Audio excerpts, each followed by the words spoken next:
Alors, je vais vous laisser répondre à deux petites questions pour commencer.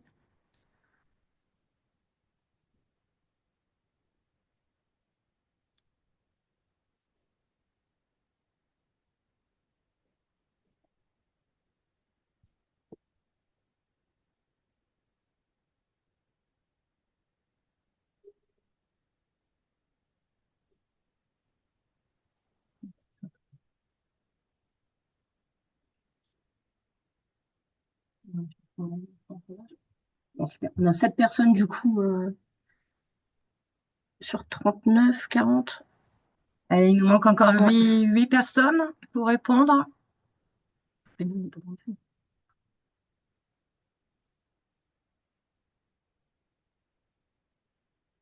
Alors, merci à tous d'avoir répondu à ce sondage. Donc, effectivement, au vu des résultats, bon, on voit déjà qu'on a des applis en marche, mais tout l'intérêt du coup de ce webinaire pour vous expliquer davantage l'application Carte Vitale. Voilà.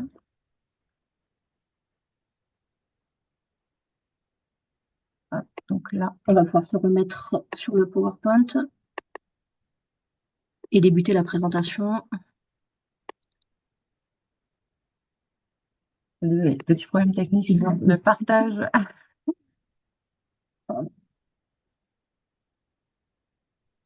Voilà, donc aujourd'hui, ce qu'on souhaite vous présenter dans les grandes lignes, là pour résumer, ça va être l'application Carte Vitale dans les grandes lignes, le parcours d'activation, l'application Carte Vitale une fois activée et usage chez les professionnels de santé, l'application en quelques chiffres et la communication pour le grand public.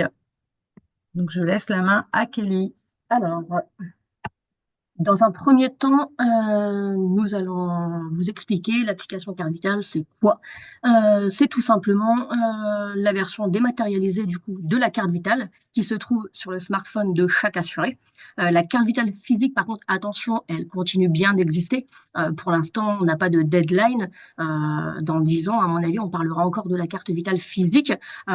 Pourquoi? Parce qu'il faut tout simplement que tous les professionnels de santé soient équipés et on a des professionnels de santé qui sont tout simplement aujourd'hui pas informatisés. Donc, forcément, la carte vitale, elle continuera toujours d'exister, surtout, qu'il n'y ait pas de quiproquo par rapport à ça. L'avantage de l'application carte vitale, c'est que l'assuré, pour le coup, l'a toujours sur le smartphone, donc dans sa poche. On a plus de chances du coup que le patient ait la carte vitale avec le smartphone que la carte physique parce qu'on a plus tendance à oublier le portefeuille à la maison que le smartphone. On peut l'utiliser du coup sans contact. Ça évite, ça réduit, on va dire, le risque de contamination. Il y a une mise à jour automatique, c'est-à-dire qu'on n'a plus besoin d'aller au sein de notre officine traditionnelle ou au sein de nos accueils pour mettre à jour la carte vitale. Là, ça se met automatiquement à jour dans notre smartphone. Dès l'instant où on va passer le QR code, mais ça, on en parlera du coup juste après. Pour le professionnel de santé, il a accès à tous les téléservices de l'assurance maladie, bon, pour faire sa facturation, l'accès au DMP, etc. Et pour l'assurer, l'application Carte Vitale, elle apporte encore plus de praticité avec la possibilité du coup de consulter les dépenses instantanément. On le verra également du coup juste après avec des captures d'écran.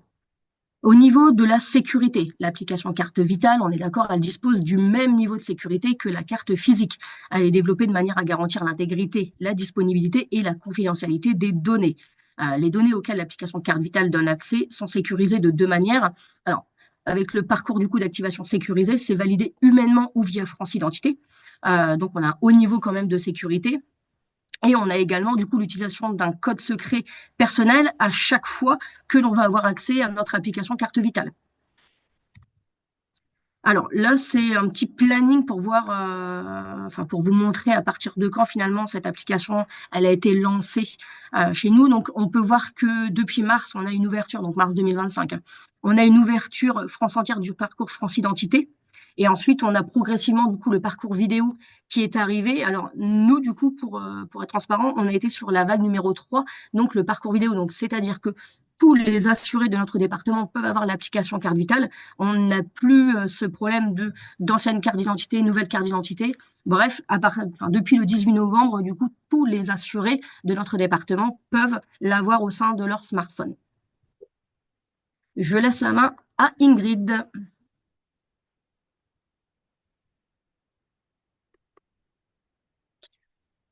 Bon, attendez. Désolée, ça m'a retiré le diapo, comme vous pouvez le voir certainement. Oui. Ok. Alors, le parcours d'activation. Donc, c'est à un moment donné, c'est un seul utilisateur, une seule application carte vitale sur un seul smartphone. On est bien d'accord, donc du coup, que sur mon smartphone, je ne peux avoir que ma propre application carte vitale. Les prérequis pour télécharger l'application, donc c'est forcément d'avoir l'appli carte vitale téléchargeable et soit iOS 16 ou Android 9 à minima. Et bien sûr, avoir une connexion Internet stable avec un débit suffisant. Sans cette connexion, des messages d'erreur vont apparaître pendant le processus d'activation. Pour être éligible à l'application carte vitale, alors déjà, il faut être ouvrant droit, certifié et rattaché RNIAM, c'est-à-dire avoir des droits ouverts à l'assurance maladie, ne pas être sous tutelle ou curatelle et ne pas aussi avoir renseigné une adresse provisoire. Pour le parcours France Identité, on va avoir besoin donc du coup de la carte d'identité numérique et de France Identité à jour. Faut que ce soit bien sûr dans un régime déployé et avoir plus de 18 ans. Pour le parcours vidéo, les titres d'identité acceptés donc sont la carte d'identité numérique ou non, le passeport français, le titre de séjour, la carte d'identité belge, espagnole ou portugaise. Le régime d'assurance maladie donc, doit être déployé et les départements ouverts. Donc, comme le disait Kelly auparavant, depuis le 18 novembre, on n'a plus de problème de département ouvert ou pas. C'est ouvert à tout le monde. Et il faut avoir un compte Amélie, une adresse mail vérifiée et avoir plus de 16 ans.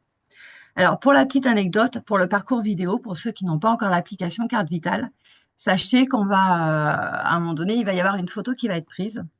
Et beaucoup se sont fait avoir, c'est très très rapide. Donc on n'est pas forcément prêt à être pris en photo ou photogénique, effectivement. Voilà, préparez-vous à ça ou ça va très vite en fait. C'est la petite anecdote. Alors le parcours France Identité, donc bien sûr tout ça est soumis à des contrôles renforcés. Donc au moment, d'abord, on va d'abord télécharger et lancer l'application. On va saisir ou scanner notre numéro de sécurité sociale. Il va y avoir du coup une détection automatique sur l'application de France Identité. À l'ouverture de France Identité, on va saisir un code PIN et ça va lancer la connexion ou alors il y a aussi la possibilité du sans contact. Une fois qu'on retourne sur l'application de la carte vitale, on va saisir un code secret personnel et on va finaliser notre activation. Pour le parcours vidéo, donc pareil, on télécharge l'application, on saisit ou on scanne le numéro de sécurité sociale. On indique le code de vérification reçu. Et donc là, on va avoir cette vidéo de la pièce d'identité et du selfie qui va s'enchaîner, ce que je vous disais tout à l'heure, où c'est très, très rapide. Puis, on va choisir un code secret personnel et il y a un minimum de délai de 48 heures avant que l'activation soit approuvée. Alors, je peux reprendre la main. Donc, l'appli carte vitale, donc une fois qu'elle est activée. Donc, la première photo, c'est l'écran du coup de déverrouillage. C'est exactement l'écran que vous aurez lorsque sur votre smartphone, vous allez cliquer sur l'application carte vitale. Donc, cet écran va s'afficher. Vous allez renseigner du coup le code que vous désirez. Ensuite, une fois qu'elle est déverrouillée et que vous souhaitez finalement la passer chez votre officine, hein, pourquoi pas, vous allez du coup cliquer dessus, cliquer sur la carte vitale. Du coup, ça va générer un QR code. Alors, surtout, nous, on préconise d'utiliser le QR code. Pourquoi? Parce que le QR code, on peut l'utiliser qu'on ait un smartphone Samsung ou un Apple, ça va fonctionner. La norme NFC, donc c'est-à-dire le sans contact, en fait, ça fonctionne uniquement pour l'instant sur les smartphones Samsung. Apple, on n'a pas encore du coup l'autorisation d'utiliser la norme NFC. Donc voilà. Côté pratique, gardez bien en tête d'utiliser le QR code et comme ça, on n'a pas d'ambiguïté. Et nos professionnels de santé qui commencent à s'équiper de plus en plus se dirigent de toute façon vers cette technologie plutôt du QR code que du NFC. Donc, l'usage chez le professionnel de santé, bon, pour vous, c'est totalement transparent, mais le professionnel de santé, lui, il a malgré tout un petit investissement à faire, c'est-à-dire qu'il doit avoir un logiciel compatible application carte vitale. Aujourd'hui, on a quasiment tous nos logiciels compatibles, donc côté officine, mais également chez les docteurs. Mais il faut également qu'il s'équipe d'un appareil compatible pour le lire, c'est ce que je vous disais. Donc, ça peut être par exemple chez votre pharmacie la petite douchette qui sert à scanner les boîtes de médicaments peut également du coup servir pour scanner le QR code. Et donc chez les docteurs, vous allez le voir apparaître de plus en plus, ça peut être un petit, on va dire un petit carré, en général il est blanc, et ça vous permet du coup de scanner au-dessus votre QR code. Et on est d'accord que dès l'instant où vous scannez le QR code, c'est exactement la même chose que si vous passiez votre carte vitale traditionnelle. L'avantage, c'est que là, du coup, les droits sont à vous. Alors, l'information des dépenses de soins, ça c'est plutôt pas mal. C'est que dès l'instant où vous allez passer votre application carte vitale chez votre professionnel de santé, vous allez voir directement apparaître dans la catégorie activité ces fameuses dépenses. En fait, vous allez avoir le détail. On est bien d'accord, on va retrouver uniquement du coup les dépenses utilisées avec l'application carte vitale et non pas avec la carte traditionnelle. Pour savoir si votre professionnel de santé prend en charge l'application carte vitale, vous pouvez tout simplement aller sur l'annuaire santé Amélie et vous retrouverez du coup quel professionnel de santé peut finalement prendre en charge votre application carte vitale. Alors, l'application carte vitale en quelques chiffres. Donc là, c'est vraiment à titre d'information et notamment vous montrer le rebond qu'il y a eu, puisqu'on insiste beaucoup par rapport à la date du mois de novembre où tous les départements ont été ouverts. Et du coup, là, on a vu un grand bond en avant de téléchargement de l'application carte vitale. Et ce qu'on peut dire donc par rapport à ce que disait Kelly, pour les professionnels de santé équipés, on a quand même 99% des professionnels de santé qui ont une offre compatible, donc pour utiliser l'application Carte Vitale. Et on voit aussi que dans notre top 3, on a nos pharmaciens, les médecins et les dentistes qui sont des utilisateurs de l'application Capital. Donc ça, ce sont des chiffres voilà, qui datent du mois de novembre, mais qui ne font que augmenter hein, depuis le déploiement total où il n'y a plus de barrière de carte d'identité numérique ou pas. Au 29 décembre, donc on était à 5122 activations. Et donc pour revenir sur cette date du mois de novembre, on était à 24 activations dans la semaine du 10 novembre. Et quand on a ouvert à tous les départements et sans restriction de ancienne ou récente carte d'identité, on est passé à 798 activations en une semaine. Donc là, c'est flagrant que voilà que ça a bien pris, ça intéresse les gens parce que bah effectivement l'appli, ben, comme on dit souvent, quand on part de la maison, si on a oublié sa carte vitale, on fait pas demi-tour, mais si on a oublié son téléphone, on va faire demi-tour. Donc, c'est pratique de l'avoir dans le téléphone et c'est aussi pratique puisque si on peut bénéficier du tiers payant, forcément avec l'application, le médecin pourra le faire. Or, si on n'a pas l'application ni la carte vitale physique, il ne pourra pas le faire. Donc, c'est avantageux pour tout le monde. Donc, du coup, le taux de déploiement, on est à 1,41%. Donc, bon, bah voilà, hein, suite à ce déploiement. On est passé de 166 professionnels de santé à 266 professionnels de santé en un mois. Et en termes de feuilles de soins électroniques, donc faites avec l'application Carte Vitale, on est passé de 189 à 407. Donc voilà, les chiffres parlent d'eux-mêmes. Alors là, c'est juste à titre d'indication, c'est la communication, donc on appelle grand public.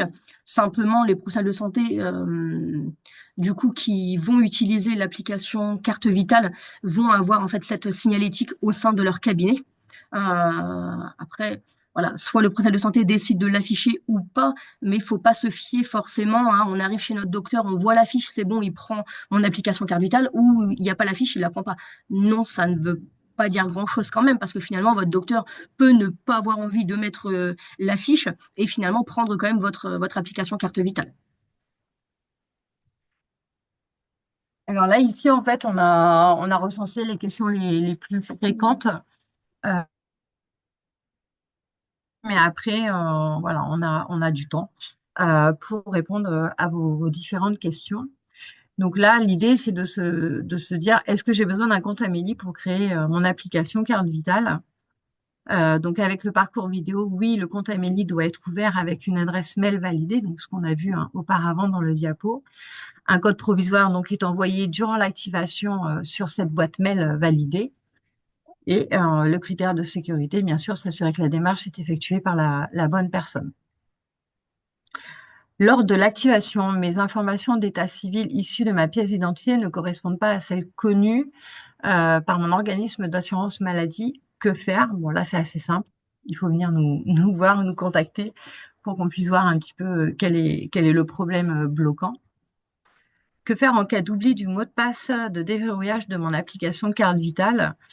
Alors ça, c'est quelque chose de personnel et confidentiel qui ne peut pas être renvoyé d'un point de vue sécurité. Donc, il faut recommencer l'activation de votre application Carte Vitale et activer du coup la reconnaissance biométrique.